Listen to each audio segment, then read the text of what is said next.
very good to see you. Thank you very much indeed. Basically, there are 3 million jobs in our country that are dependent in some way on trade with the single market. Now, I don't argue all those jobs would go, but if we restrict our trade with the single market, clearly they're going to be affected. Myth number 3, and this is a really important one, is that the EU needs us much more than we need them.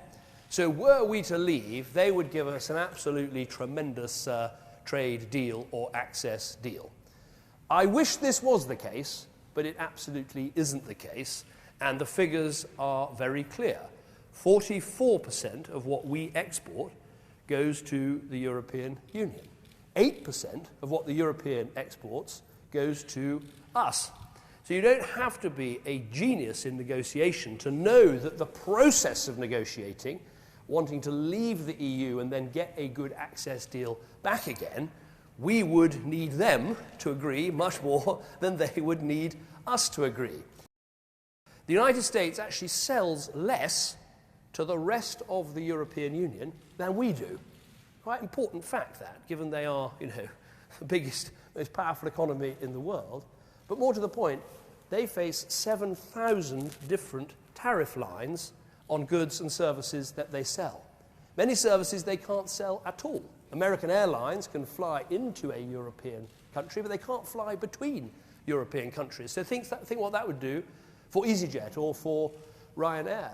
Many US cars can't be sold into Europe because they don't meet the standards. Cars that are sold have to pay a 10% tariff.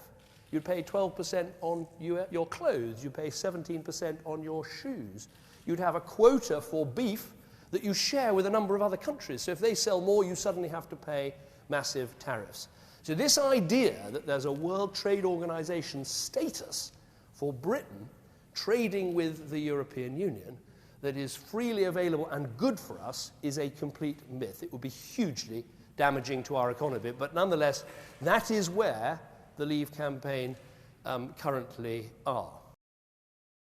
And we have a very strong argument for saying that the status quo isn't just a sort of static, let's stay in and keep what we've got. It's an argument that says this single market is growing, it's expanding, it's going to cover energy, it's going to cover services, it's going to cover digital. And it is a key advantage to our economy, to growth and to jobs and investment to stay in.